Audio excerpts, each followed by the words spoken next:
ನಮಸ್ಕಾರ ಸ್ನೇಹಿತರೆ. ಇಂಗ್ಲೆಂಡ್ ವಿರುದ್ಧದ 3ನೇ ಟೆಸ್ಟ್ ಪಂದ್ಯಕ್ಕಾಗಿ ದಿಢೀರನೆ ತಂಡ ಬದಲಿಸಿದ ಕೋಚ್ ರಾಹುಲ್ ದ್ರಾವಿಡ್ ಘೋಷಿಸಿದರು ಹೊಸ ಪ್ಲೇಯಿಂಗ್ 11. ಅಷ್ಟಕ್ಕೂ ಭಾರತ ಹಾಗೂ ಇಂಗ್ಲೆಂಡ್ ನಡುವಿನ 3ನೇ ಟೆಸ್ಟ್ ಪಂದ್ಯದ ಪ್ಲೇಯಿಂಗ್ 11 ಯಾವ ರೀತಿಯಾಗಿರಲಿದೆ ಗೊತ್ತಾ?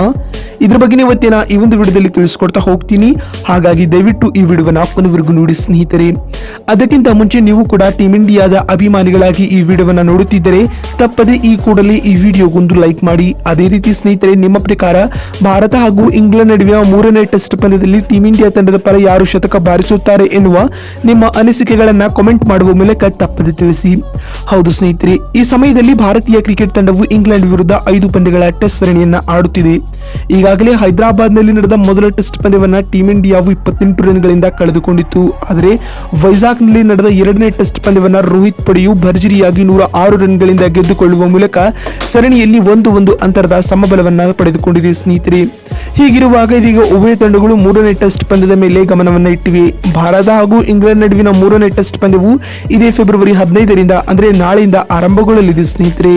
ಇಂಡೋ ಇಂಗ್ಲೆಂಡ್ ನಡುವಿನ 3ನೇ ಟೆಸ್ಟ್ ಪಂದ್ಯವು ಗುಜರಾತ್ನಲ್ಲಿರುವ ರಾಜ್ಕೋಟ್ನ ಸೌರಾಷ್ಟ್ರ ಕ್ರಿಕೆಟ್ ಅಸೋಸಿಯೇಷನ್ ಮೈದಾನದಲ್ಲಿ ನಡೆಯಲಿದೆ ಸ್ನೇಹಿತರೆ. ಇದೀಗ ಉಳಿದಿರುವ 3 ಪಂದ್ಯಗಳಿಗಾಗಿ ಬಿಸಿಸಿಐ ಹೊಸ ತಂಡವನ್ನ ಪ್ರಕಟಿಸಿದೆ ಸ್ನೇಹಿತರೆ. ಟೆಸ್ಟ್ ಸರಣಿಯಿಂದ ವಿರಾಟ್ ಕೊಹ್ಲಿ ಹಾಗೂ ಕೆಎಲ್ ರಾಹುಲ್ ರವರು ಹೊರಬಿದ್ದಿದ್ದಾರೆ. ಇದರೆಲ್ಲದರ ನಡುವೆ ಇದೀಗ 3ನೇ ಟೆಸ್ಟ್ ಪಂದ್ಯಕ್ಕಾಗಿ ಕೋಚ್ ರಾಹುಲ್ ದ್ರಾವಿಡ್ ರವರು ಹೊಸ ಪ್ಲೇಯಿಂಗ್ 11 ಘೋಷಿಸಿದ್ದಾರೆ ಸ್ನೇಹಿತರೆ.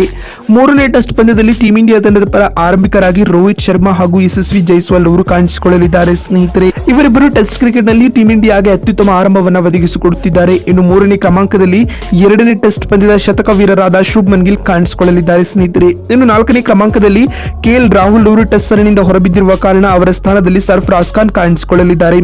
ಇನ್ನು 5ನೇ ಕ್ರಮಾಂಕದಲ್ಲಿ ಧ್ರುವ ಜುರೇಲ್ ರವರು as A wicket keeper come batsman ಆಗಿ ಗುರುತಿಸಿಕೊಳ್ಳಲಿದ್ದಾರೆ ಸ್ನೇಹಿತರೆ.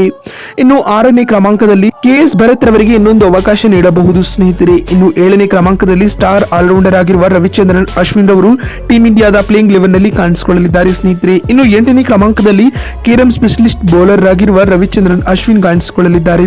ಅಂದಹಾಗೆ 9ನೇ ಕ್ರಮಾಂಕದಲ್ಲಿ ಅಕ್ಷರ್ ಪಟೇಲ್ ರವರು ಆಸ್ ಎ ಆಲ್ರೌಂಡರ್ ಆಗಿ ಗುರುತಿಸಿಕೊಳ್ಳಲಿದ್ದಾರೆ.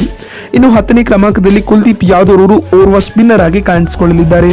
ಅಂದಹಾಗೆ 11ನೇ ಹಾಗೂ ಅಂತಿಮ ಕ್ರಮಾಂಕದಲ್ಲಿ ಜಸ್ಪ್ರೀತ್ ಬುಮ್ರಾ ರವರು ಫಾಸ್ಟ್ ಬೌಲಿಂಗ್ ವಿಭಾಗದಲ್ಲಿ ಏಕೈಕ ಬೌಲರ್ ಆಗಿ ಕಾಣಿಸಿಕೊಳ್ಳುವ ಸಾಧ್ಯತೆಗಳು ಹೆಚ್ಚಾಗಿವೆ ಸ್ನೇಹಿತರೆ.